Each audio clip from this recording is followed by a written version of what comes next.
Nancy's going to play it for us. But before we actually sing it, I just want to remind you that the world does not, they celebrate Turkey Day. They don't celebrate Thanksgiving Day.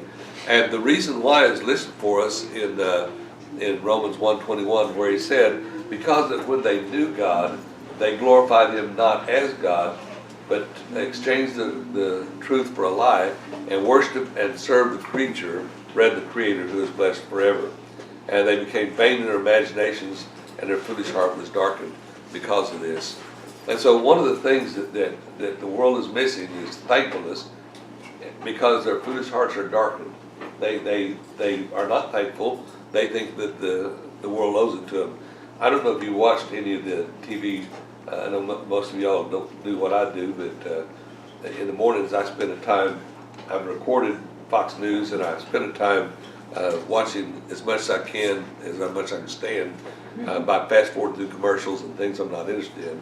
But one of the things I've watched this last month is it's been astounding, and that's the movement of this group of people.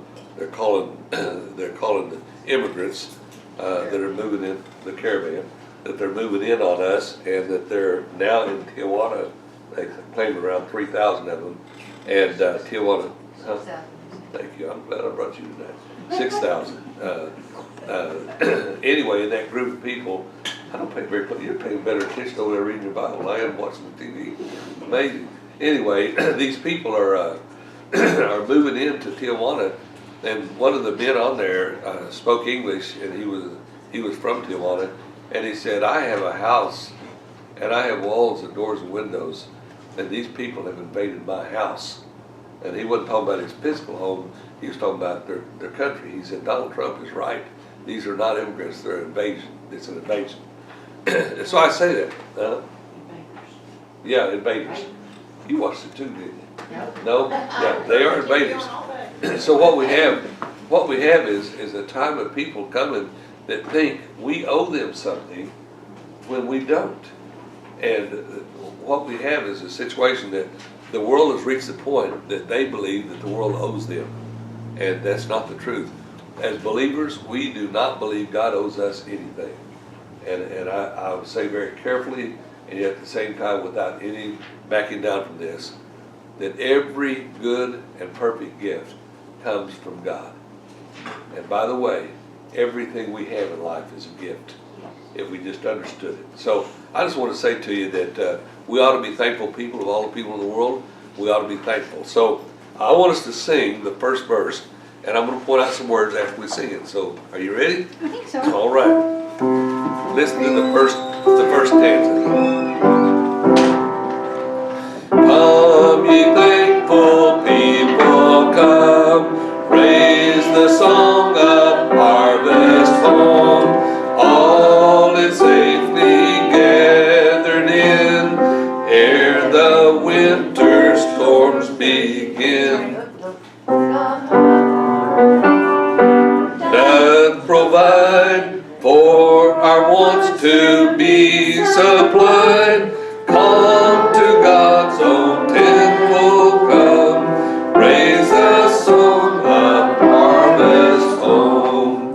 So the tune is not very familiar to most of you, and thank you, Nancy. And we'll sing another verse later. There's 4 verses, and each one of these relate to what I wanted to share with you tonight. The Bible tells us in the 100th Psalm, I memorized this when I was a child. I mean, like 5, 6, 7 years old. Did you as well? Vacation Bible School. We learned it, and it's down in my heart. Sometimes it comes out, sometimes it doesn't. But it tells us that we're to enter into his gates with thanksgiving and into his courts with praise. Into his courts with thanksgiving. Into his gates with thanksgiving, into his courts with praise. Be thankful unto him and bless his name. For the Lord, he is good. God, it is he that made us, not we ourselves. We are his people, the sheep of his pasture.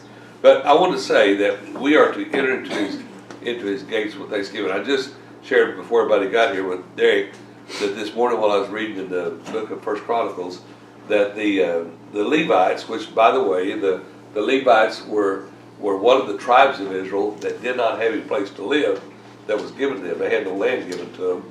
They had simply cities given to them. They lived in the suburbs and the cities, but in particular, a group of Levites who ministered at the temple actually lived right next door to the temple because they opened the gates and the courts every morning. They opened them and closed them every evening. And they were in charge of that. So I told Derek, I prayed for him this morning because he is our gate opener. When I came up here, he and Daryl were already here. Welcome, Daryl. Glad you're with us tonight. And he opens the doors, turns the lights on, adjusts the heat, makes coffee if the coffee hounds like coffee, and he welcomes us here, and he's here, and he stays and closes up afterwards. Well, they live next door, so I told him this house is for rent right next door. We don't mind just moving him in there. But my point is this, is that thankful people come to worship the Lord. And of all the people in the world, we ought to be thankful for what God has done in our life, even when we can't understand it. Notice the words to this song, which are laid out for us here, where he says, and I don't want to go through and read them all to you, but in the last part of the first verse, on the last stanza of the first verse, he says, come, what is that? So much. Fourth line, thank you, whatever that is. Come to God's own temple, come, raise the song of harvest home. And so, we ought to come to God's house. Of all times of the year, to dismiss Thanksgiving service is a non-starter to me. If they're ever going to be thankful to God and express it, it ought to be at Thanksgiving time. And I know there's a lot to be said about, well, you don't have to be here every time the door's open, and all those kinds of things. But after serving the Lord 50 years, I can tell you, we go when the doors are open. And I know most of you do as well. And the reason we do it is because we're thankful and grateful to God. Do you realize that all over the world there are people that can't even go to church? They can't go into the house of God because of persecution, because of troubles, transportation, issues of life. I can tell you this, if my church were downtown Chicago, I'd find me a new place to go to church. That's a side note. Colossians 3:15 says, and let the peace of God rule in your hearts, to the which also you're called in one body, and be thankful. As a matter of fact, if you look up the word thankful in the Bible, it's just, there's too many times. I could spend here for hours reading you verses that says to be thankful. But we live in a day of unthankful people who have achieved a place in their life that they think they deserve something. Every one of us have had children that have had children know that children go from not even knowing where they are, but they're hungry and they demand and they get, to where they go to where they think they deserve things. And they'll just walk up and tell you at some point in their life, you owe me. And we don't owe them nothing. We gave them life, that ought to be enough. And God has told us that that's the kind of people we don't want to be. We don't want to be unthankful people that think that God owes us something because we've been faithful to Him. And I can't tell you how many times over the years somebody has said to me these words, hey, God owes me this. I've served Him, I've been faithful to Him, and this has happened, this is not right. Now they didn't say God owes me this, but their spirit, their attitude says that very thing. Matter of fact, years ago one man said to me, he said, I lost my job, and he'd quit the church, he quit coming some time back, and he said, I lost my job, and I used to tithe when I came to church. Now that I don't have a job, is the church going to tithe to me? I said to him, you beat anything I've ever seen. And I won't tell you all the words we shared, but they were not very encouraging. But the fact of it is, we think we have something coming to us without any work or sacrifice.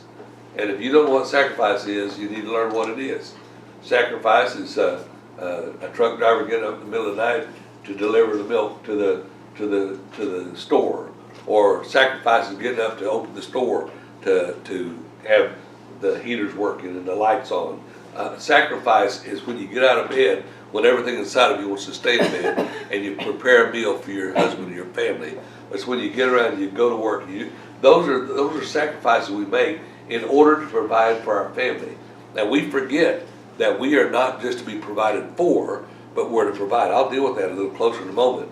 But we are to be a people that are thankful and understands these words here in the second, what is that? It's not the verse. Second sentence of the first verse. How's that? Okay, all right, let's go with that. I want you to pick it up. I wish I'd have gone through and underlined all these for you. In the second sentence of the first verse, he says, all is safely gathered in, talk about the harvest home, ere the winter storms begin. I want to talk about the theology of work for just a moment. God does not give you everything you need and want just because you're here. Any more than we should expect the government to give us everything we want and need just because we're here. Any more than a child should expect their parents to provide everything they want just because they're here, and I can just go on and fit them. But the truth of it is that there are people out there who think that they ought to have a harvest, and I want you to know with me in verse that second sentence of verse 1, all is safely gathered in. Somebody has to gather it in. And we ought to be thankful to God that we're part of the process, that He uses us, and we have health to do it and a desire to do it. Notice also that this is something we've lost contact with in the second sentence here, the first verse. Ere the winter storms begin. Winter's going to come. It's just a given. I don't care where you live. We can say, well, Hawaii, they don't have winter. Oh, they do. They have different weather in the wintertime. But here we certainly understand what winter is. And it's a time when the fact of it is, if you haven't got yourself prepared for winter, you're going to be in trouble. If you're a wood burner, you burn wood stove, you better have your wood in, or you're not going to have heat. If you have your, I hate to even talk this way because we've lost it in our society, but if you don't have your food prepared for a bad spell, you're in trouble. What happens at Walmart or wherever else when they talk about a winter storm coming? You can't even get in the store. They're sold out of everything. It's because nobody's prepared these days. There was a time, and I want to talk like I'm an old man, but I am an old man now. But the truth is, my grandparents, born in 1886, my grandfather was, but my grandparents understood that if they didn't provide for themselves, they didn't have anything. And they had their crops brought in. That's what this song is about. The song of harvest home, all safely gathered in, ere the winter storms begin. God our Maker doth provide for our wants to be supplied. How does He provide? Well, I'll talk about that in a moment. But the fact of it is, we need to understand that God just doesn't drop it out of heaven. Proverbs 6 says, go to the ant, you sluggard, and consider her ways. Be wise. They have no guide, overseer, or ruler, but provides her meat in the summer and gathers her food in the harvest. You know, in our days, it's superstores and instant meals and eating out and all that kind of stuff. Credit cards. We've lost the truth of harvest. We've lost the truth of Thanksgiving. We just watched the movie last night of the Mayflower, and I went back and read a story today to see how accurate it was.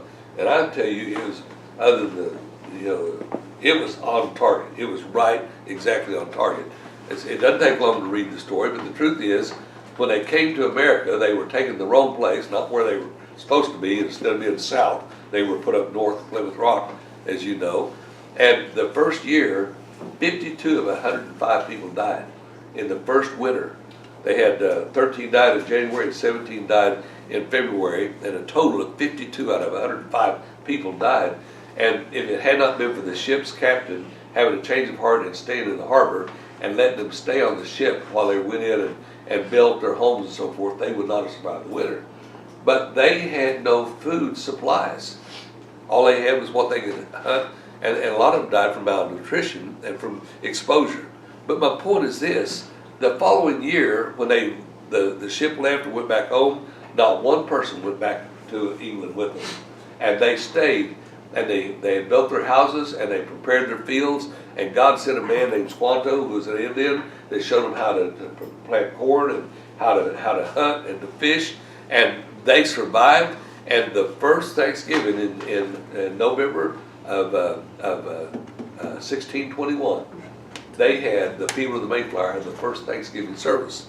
And it's because they had stored up for the winter their food, and they were not going to die that winter because of malnutrition. And when it's cold, they stayed in, and they survived the winter. We've lost that idea in our time. So I without beating you over the head, we have lost the understanding of provision for winter storms. And we just now, we watch the weather and say, well, we better get something to get to the refrigerator because we're going to have a big storm. But we're people who thank God because we trust in His provision. And if you can picture this with me, please, the way God provides today is just like He did always. He uses our abilities and our wisdom and our cunning, if you will, to do and provide for what we're to have. Psalm 132 makes this statement in verse 15. I will abundantly bless her provision. I will satisfy her poor with bread. Now he's talking about his people, Israel in particular. Notice the word provision. It is the word sayid, and it means to chase. It also means game. That's where you get the idea of hunting for game. It is this Hebrew word of provision. It also means generally lunch, especially for a journey. It also has the connotation of catch or hunter, taking and hunting, and it actually can mean venison and victuals. You can look that up in your Hebrew dictionary. That's what this word provision means. It's because they understood that if you're going to have something, you had to go get it. You had to provide for yourself. And so at Thanksgiving time, we ought to be thankful to God that we are able to be provided by God. I don't remember who it was that said the definition of a vegetarian Indian is bad hunter. And it's kind of a true picture. It simply means that we are out hunting and we're looking and we're catching and we're snaring and we're providing for our family, but we need to understand that God provides it. And so that provision comes from God. And when we forget that, we begin to think that we are lucky or we're gifted or we're great, and we're none of those things. But he goes further in this Psalm 132:15 to say, I will satisfy her poor with bread. The word satisfied is the word sabia or sabah, and it means to sate. That is to fill to satisfaction, have enough, fill, have plenty of. Did you know God didn't promise us we'd get fat? He promised us we'd have our fill, we'd have enough. But today, enough is never enough. And we're going to prove that on Thanksgiving Day when we have that fifth piece of pumpkin pie. We just overfill. We just overdo. But God has not promised us anything other than a satisfying amount, enough to fill. And by the way, just for whatever this is worth, I'm talking as a guy that weighs too much, but I can tell you, I've experienced this, that it really, if you eat to where you're satisfied, in 30 minutes you're not hungry anymore. But most of us eat until we're not hungry anymore, and that's when we get fat. We just don't know when to quit. So God fills us a satisfaction. So we have forgotten that God is the one who provides what we need and how much we need. And by the way, we forgot the poor. We have. The church today thinks about the poor at Thanksgiving time. Are we going to give a Thanksgiving basket this year? Well, yeah, I would if we knew somebody that needed it. And I've been asked this almost every. This first year I've not had to answer that question. I guess because y'all don't think I'm going to. But if I knew somebody that needs something, I'd go get it for myself. But I'm going to tell you something. In this day and age, they know. I can tell you one story, and I'll get off real quick. A man that lives in this town called me on several occasions over the course of several years.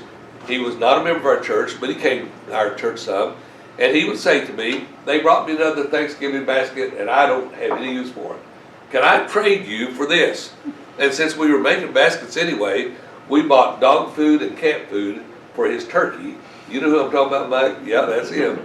And we took that to him, and he had this box of stuff. He couldn't cook. He didn't know how to cook. He wouldn't cook. And how could a single man eat a turkey that big around? So we took it. We gave it to other people. But I want to tell you something. The poor are just as hungry the day after Thanksgiving as they were the day of Thanksgiving. They have just as much need before as they do after. So we are to reach out to the poor and to love them and help them. And I'll say this and make a statement of guarantee.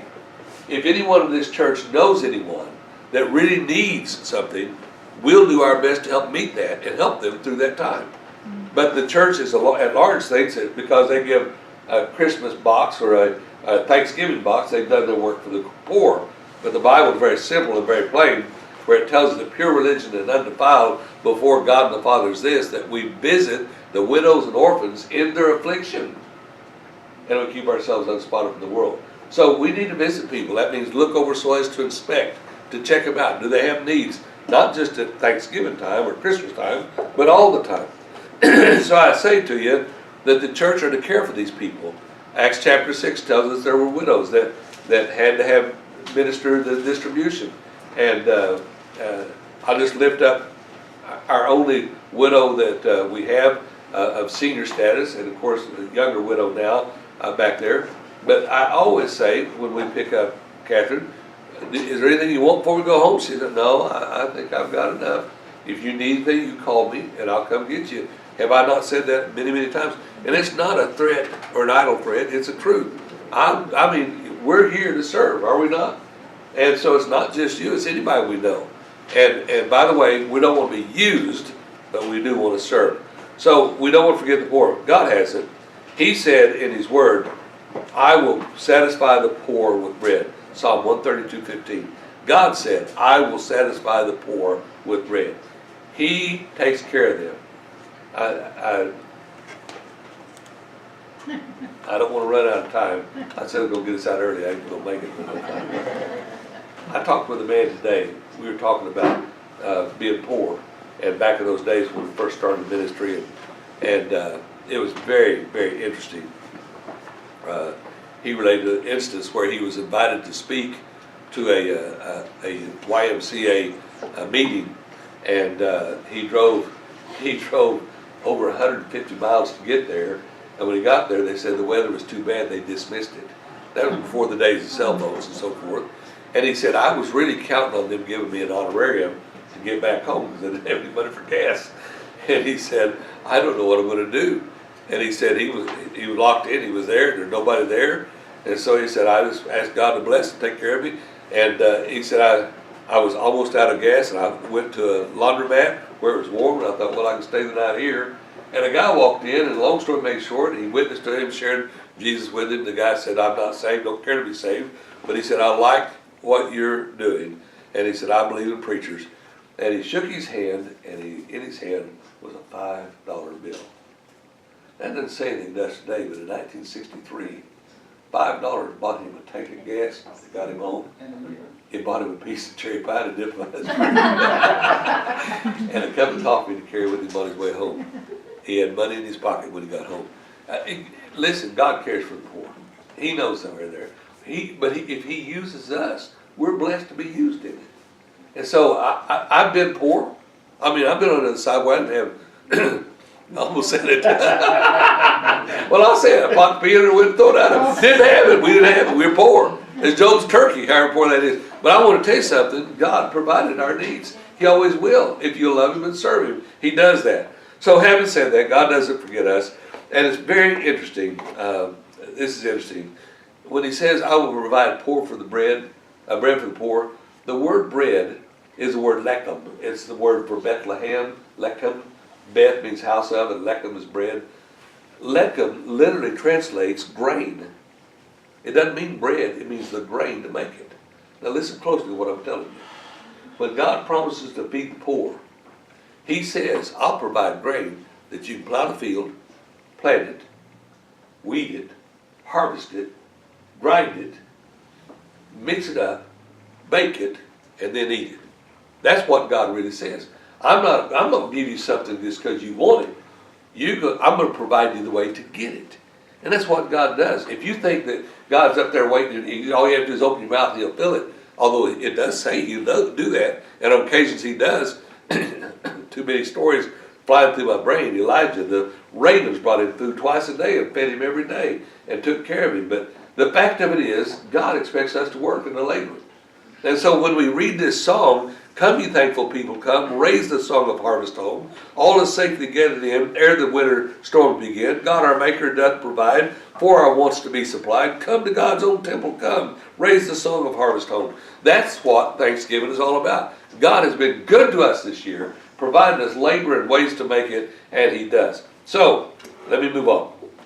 Second verse. We're to be a people. We won't try to sing it. How's that? Okay. All right, we'll just read it, okay? The second verse says, we ourselves are God's own field.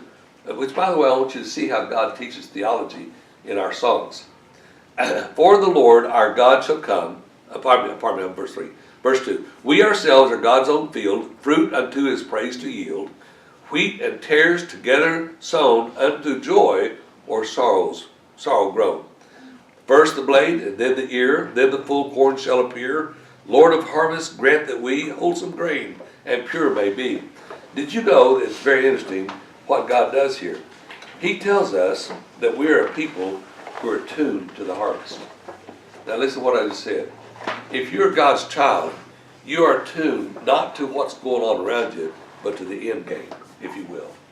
To the end game. If you understand anything I say tonight, you need to understand this. God has a plan for your life. You young people, listen. God has a plan for your life. Ephesians 2:10, we're His workmanship created in Christ Jesus unto good works, which He hath before prepared or ordained that we should walk in them. God has a plan for your life. And if the life may have all kinds of noise and clamor around you, but if we'll focus on Him, He'll carry us home at the end of it. So we're tuned to the harvest. Matthew 13:30, Jesus said, let both grow together, talking about the wheat and the tares, until the harvest. And in the time of harvest, I will say to the reapers, gather you together, first the tares, and bind them in bundles and burn them, but gather the wheat into my barn. So the wheat and the tares are allowed to grow together. Listen, the church is full of hypocrites, period. Amen. We can't get away from it. If Jesus selected 12 men and one of them was a devil, and He knew it from the beginning, He was setting the record for us to understand there's going to be devils in the church. And just because somebody treats you bad or treats you unkind or you feel like you've been shafted or shifted in some way, I'm telling you, don't look at that. Look at the end time. If they're a tare and they're not really saved, which by the way, a tare is simply wheat that doesn't have any life in it. It's called cheap wheat in western Oklahoma is what they call it. And it doesn't have a seed inside. There's no black dried up seed there. It doesn't have a full wheat or barley or whatever. And so what we have here is an understanding that there are people out there that have no life in them. They're not God's children. They're the seed of the devil. And we're not to quit God just because somebody mistreats us or maligns us. So we need to make sure of our salvation, not theirs. I will be real honest with you. Y'all listen up. Every time I preach, I'm concerned for people's souls. Every time. When I'm out witnessing to people and sharing my faith with them, I'm concerned for their soul. I try to witness to everybody that I come in contact with. If God brings them to my front porch, they don't get away without being told about Jesus. And so all I'm telling you is this. I can't make them get saved. I can just tell them. And after I've told them, my job is done. They have to decide, okay? And so I don't walk around saying, well, that guy's going to hell, or that guy's saved. That's God's business. You know who I'm concerned about? Old number one right here. If 2 Corinthians chapter 13, verse 5 says, examine yourselves and see if you be in the faith, except you be reprobates. Now, let me just tell you what it is. If Christ's not in you, you're a reprobate. And nobody knows that but you. So if you think to name the name of Christ and you say you're a believer and you don't have, hey Mick, how are you? And you don't have Christ in your heart, you're worse than an unbeliever. You're a reprobate. And so our point is to look at the harvest at the time that Christ comes. Am I ready to meet the Lord? That's the reason the doctrine of imminence is so important. What is the doctrine of imminence? It means that Christ can come at any moment. We ought to have that forefront of our minds. At any moment, Jesus can come. And if He came, are you ready to go? Because I'll tell you this. When death knocks on your door, when the old hooded guy with the Grim Reaper's harvest comes to take you home, you can't say, can I have 5 minutes before I go? It's right now and you're gone. And so what I'm telling you is, you better make sure where you are. And part of being thanksgiving to God is that we are knowing that we're ready to meet Him. If this is the harvest time, if Jesus is going to come now, I'm ready to go. And so I read to you in the second part of it, where He says, in the third sentence there, give His angels charge at last in the fire that tears to cast. Lord of harvest, grant that we wholesome grain and pure may be. Do you see what our concern ought to be? Not for the wheat and tares, the tares out there, but for us. Am I prepared to meet the Lord? Okay, third verse. We're to be a people who are looking for the coming of Christ. Now you say, well, we already talked about that. No, I hadn't even started on it. There's going to be a great separation. Read with me the third verse of this psalm. Can be thankful people come. For the Lord our God shall come and shall take His harvest home. From His fields shall purge away all that doth offend that day. Give His angels charge at last in the fire that tears to cast. but the fruitful ears to store in his garner evermore. Jesus Christ is going to come back. And if you don't believe he's the grim reaper, the Bible tells us that in that day, in that final great war, there's going to be a reaping of the world, and they're going to be thrown into the winepress of Almighty God, and the wrath of God is going to be poured out upon them. If we are of his church, he's going to take us out before that happens. And I like Chuck Misner. I'm going to quit quoting him, but the more I listen to him, the more I like him. But he makes a point that Christ's coming, it could be at any moment. Well, he's gone now. He died this year. He's already there. He's not waiting for Jesus to come anymore. And the last words I said to Carolyn by ourselves before we picked up Catherine, I said, how much more time do you think we got here?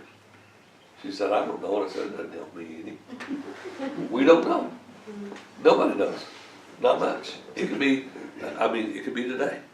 And if somebody thinks I'm suicidal or I think I'm going to die, I may be dead before morning, but I'm not planning on it. I don't think I am, and I'm not concerned about that. I'm just saying we need to be aware that at any moment Christ could come. Verse 3, for the Lord our God shall come. You no doubt he's coming back. He said, if I go, I'll prepare a place for you. And if I go, I will come again. What for? Read in verse 3 there, take home his harvest. From the field he'll purge away all that doth offend that day. Give his angels charge at last in the fire, the tares to cast, but the fruitful ears to store in his garner evermore. He's going to take us home to heaven, and we're going to be with him throughout eternity. Fourth verse. I'm cutting some things out, but here it is. We're going to be a people who are looking forward to hastening the coming of the day of the Lord. Read the last verse with me. Even so, Lord, quickly come. Bring thy final harvest home. Gather thou thy people in, free from sorrow, free from sin. There forever purified in the presence to abide. Come with all thine angels, come. Raise the glorious harvest home. If you look to the end game, to the harvest, then you'll know that one day Christ is going to come. And I want to tell you this. The believers that have trusted him, the Bible teaches that we'll be absent from the body and present with the Lord. Except on the rapture of the church. And here's what it says.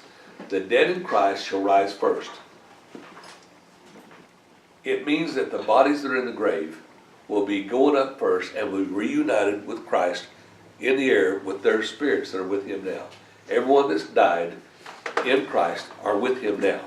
And he's going to bring them with him when he comes. 1 Thessalonians 4, 13 through 16.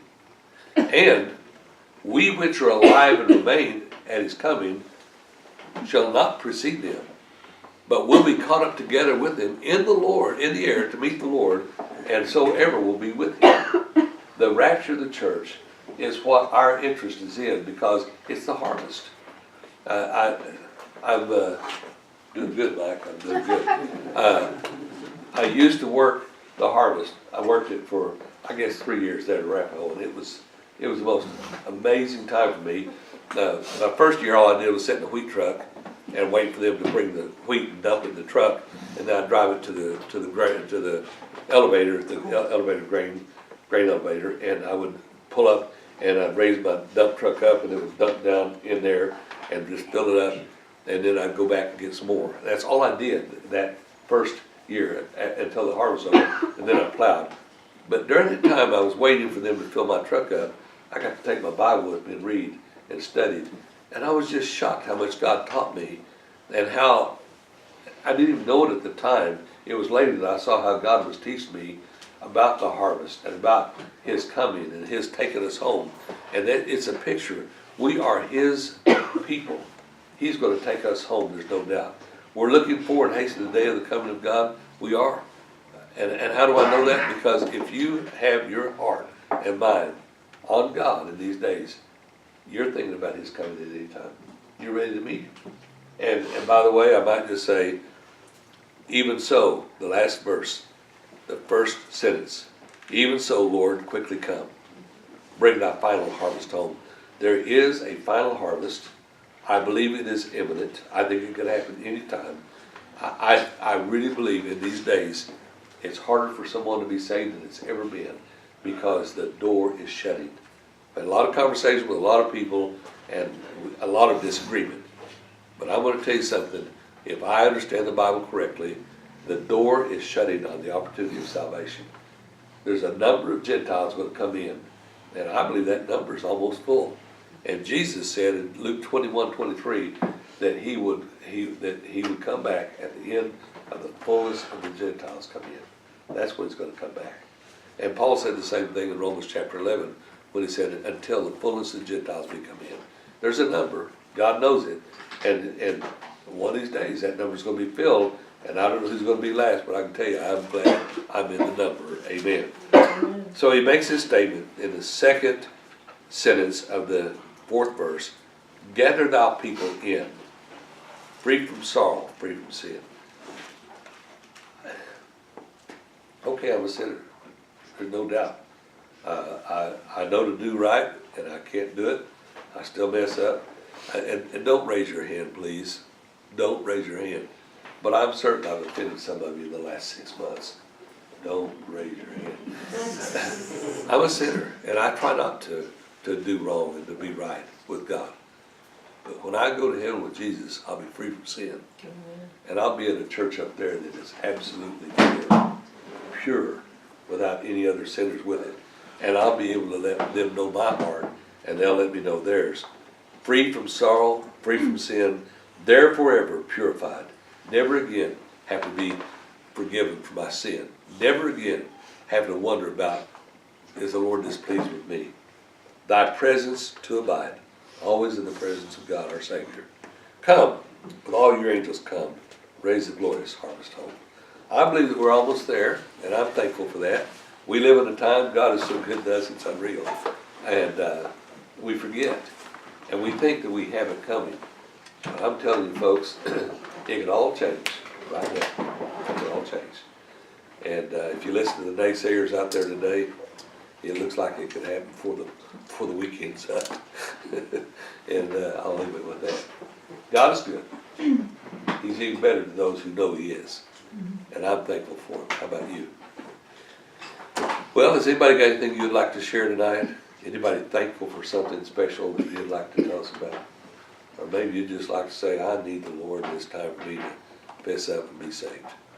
Anybody? Did you notice the date on that song? No, I did not. 1893. 1893. Well, I that. go back over 100 years to get good news instead of that. Yeah. I want to tell you the tragedy of it. I knew that song as a child. Yeah. And I've lost it. We don't sing it anymore. And the truth is, most people can't understand the words because they don't understand how we get food. They don't understand it. So yeah, I thank you. I didn't notice that. 1893. Anybody else got anything to share? All right. Well, tomorrow night we will not have church. We will not meet together as a church, so you'll have your time with your family. I hope that you have a wonderful, blessed Thanksgiving time. I know lots of families are going to be in lots of places. If you don't have a place to go, you're welcome to come to our home. Amen. Amen. We're going to have lunch at noon, and then we're going to have about 2 o'clock outside. When we move outside, we're going to have fire going and play out there all the afternoon. And it'll be a fun time. You get bored at your house, come by our house, and you won't be bored. Soup for supper. What's that? Soup for supper. Soup for supper. We're going to fix stone soup without soup. If you don't know what stone soup is, go look it up. It was in my article of the newsletter. That's what they were doing in the days of the prophets when they were hungry. Anyway, all right, well, let's stand together and we'll pray. You got something? Oh, I didn't know if Justin had songs picked out or not, but 636 is really close. We gather together. To ask the Lord's blessing.